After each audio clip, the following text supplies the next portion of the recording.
walking on a pink cloud. So I asked her last night at her graduation prom, and she said yes. We're going to be married in August. Wow, married? But she's just finishing high school, and you still have 2 years at the university. That's a tough road, Larry. What are you going to use for money? Well, Sue's folks were going to pay something to put her in junior college here in town for 2 years. So we'll have that. But instead of going to college, she'll get a full-time job in campus town. Say she doesn't care anymore about education. So with that and my part-time job, well, we'll get by.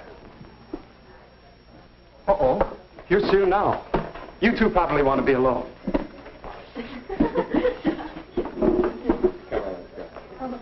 Sue, honey. Oh, Larry. Well, what's the matter?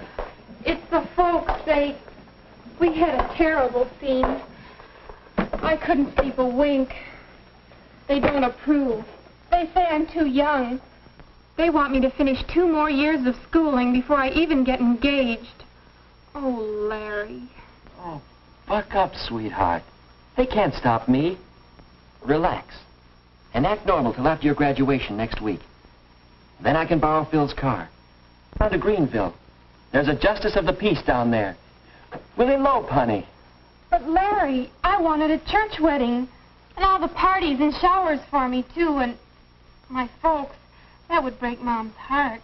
Well, we're the ones that are getting married, not your folks. I don't know, Larry. I read somewhere that a marriage without parents' approval has 2 strikes on it from the start. But if eloping's the only way... No, maybe it isn't. Maybe you could convince your folks that you should get married. But how, Larry? How? Say, I'll bet we could get some advice from the marriage counselor over at the church. His name is Hall. Phil told me about him. He teaches a course in marriage and family living at the college. Do you think he could help me with my folks? Well, it's worth a try, isn't it?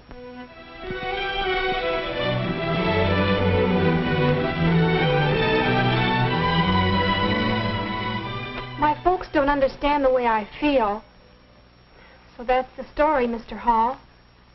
Do you think you can help us get married? Why, I'm in favor of marriage. In fact, I spend a good deal of my time helping people to get ready for marriage. Now, let's see. You've known each other for... 3 months, 1 week, 2 days, and 17 hours. And you're 18, Sue? And 19, Larry? Have either of you ever been in love before? Well, but not like this. This is the real thing. Yes. I had a chum in college who had the real thing with 8 successive girls. Oh. Well, it's all right if you have it, fine. It's a very important factor in building a happy marriage. But tell me, how do you know it's real love, the kind you can get married on? Why, ever since I first met Larry, I haven't wanted to date anyone else. The whole 3 months now. And besides, I haven't even had 1 quarrel with him. No quarrels? Why not? No differences of opinion? Or no opinions? What do you talk about on your dates? Oh, movies and popular songs. Orchestras, dancing. And... Larry's chosen profession, engineering? No, I don't understand any of it. I don't like to hear about it. Why, Sue, honey, I didn't know you felt that way. Well, it seems you two may have some things to talk over and settle. Might well ask yourself some questions before you get too serious about marriage. Well, what do you mean? What sort of questions? Well, questions for Cupid. You might say he should ask them before he fires those arrows. We call this Cupid's checklist. First, do you have similar backgrounds, similar bases for your ideals and standards? Second, are you real friends, comrades, pals through thick and thin? And third, do you both understand marriage? Oh, not the kind in most movies or in most popular songs, but the real everyday kind of marriage, between real people. Do you understand it? Well, golly, Mr. Hall, I don't know the answers to all those questions. I just know that I'm in love with Sue. Is that bad? No, that's good. Sure. And it's good when you recognize that you don't know the answers. It's a good sign. I don't know. I think we're friends. And maybe we can understand marriage, but backgrounds, how do they affect getting married? Well, come over here a minute. Perhaps I can show you what I mean. What's that? I call it a marriage development board. It represents the psychological distance between a husband and a wife from the time they are born until they die. But what does it all mean? Well, let's set it up for you and Sue. When you are born, you inherit a great many differences from your parents. That's part of your background. That makes sense, all right. Now, as you grow up, you each develop separate and unique personalities. Your mental growth, your emotional outlook, your standards and ideals. Larry, your distinctly masculine outlook on life, and Sue, your feminine way of looking at things, your capacities to love and be loved. In these and many other ways, you each acquire a background, so that when you first met, you were probably farther apart, probably more distinct individuals than when you were born. But I don't want to marry a girl like me. I want to marry a man like him. So even though we're close together here, we don't know how far apart we are there. That's right. When you two met, there was probably an early physical reaction, a romantic attraction that pulled you together, a love appeal that hit you sort of boing. How did you know? Well, it happened to me. It happens in some degree to most couples who become happily married. But it takes more than this boing. For you see, if you're too far apart psychologically, if your backgrounds are not similar enough, it can cause a great deal of argument and unhappiness until...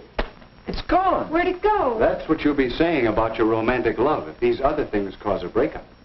No, sir. This is forever with Larry and me. Fine, I hope so. But don't you think it's wise to take time to find out how much strain these differences might put on your romantic love? But there isn't any time. Larry's going away in a couple of months. Yes. Did you two ever see these figures on length of engagement and how it relates to chances for happiness in marriage? No. Two separate studies showed the chance for happiness improves with a longer engagement period. It's fair for 6 months, better for a year or 2 years. Is that because there's a better chance to find out some of these differences and become real friends? Yes, a chance to find out if your relationship will wear well. Yes, but can't we settle these differences after we're married? And if you aren't successful,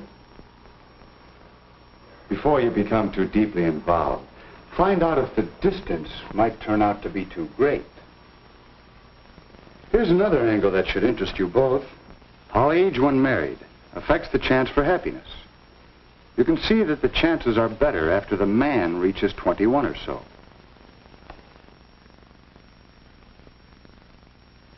The same study showed that the woman must be 19 or 20 before the chances for happiness begin to be good.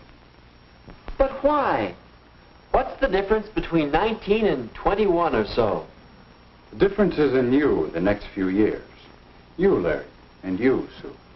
Young people seem to change and mature in these years from 18 to 21 or even later. So that a person you might marry at 18 or so will seem like quite a different person to you a few years later.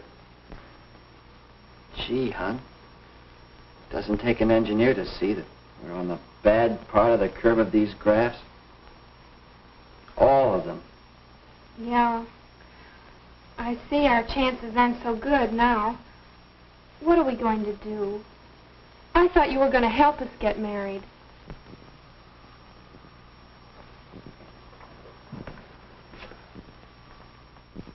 I believe I can. I think you two have a lot of what it takes to build a successful marriage. And yet, you wouldn't try to plan and build a house in 3 months, would you? Shouldn't a marriage have better planning? If you two are going to build a successful family team that will last for 40 or 50 years, how long do you think it should take to get ready for it? All right. we know when we've done it? When the two of you are ready for marriage, you'll sense a new feeling between you. The two of you united as a pair, thinking as one unit, acting as one unit, in the building of a marriage and a new family. Your sense of pairedness shows up in the way in which you consider what's best for the pair of you over what you want individually for yourself. Think how often you speak of things from my point of view instead of ours. How often you say, I want, instead of we want. I guess it wasn't my folks that needed convincing, it's me. I mean, it's us, isn't it, Larry? Yeah, we'll say. And so, in terms of the checklist for Cupid, Larry and Sue began to examine their readiness for marriage. Do we have similar backgrounds? Do we agree on our religious beliefs? And have the same feelings about religion in general?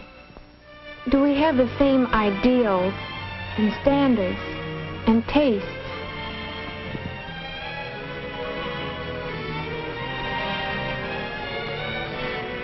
Do we enjoy the same friends? Do we share the same interests? And what about Sue and me? Are we real friends? Do we have a real happiness in being together? Talking? Or just doing nothing together? Does each of us really want to make the other one happy?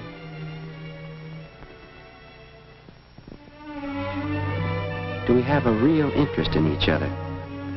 And a sense of pride in each other?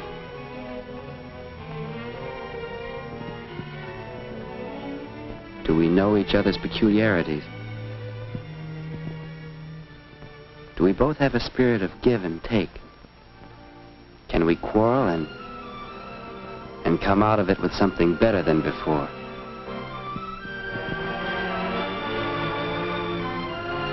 Do we really understand marriage? Do we understand the social aspects of marriage? Have we an understanding about money matters and how important it is to have enough money to do more than just get by?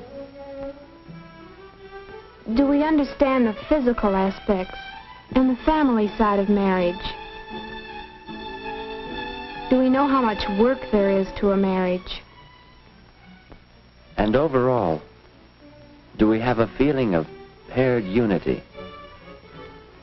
Those questions were helping us to find out just how strong our relationship was and helping us to strengthen it. So the next time we called on Mr. Hall, we realized how much he had been helping us.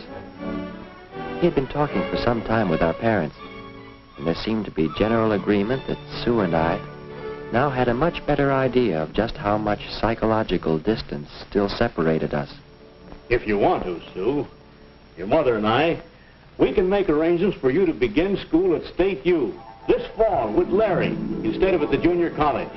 If we want to.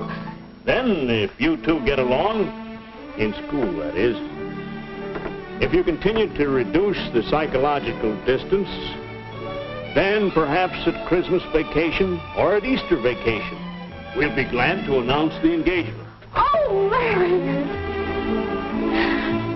And then we can be married when Larry graduates in 2 years.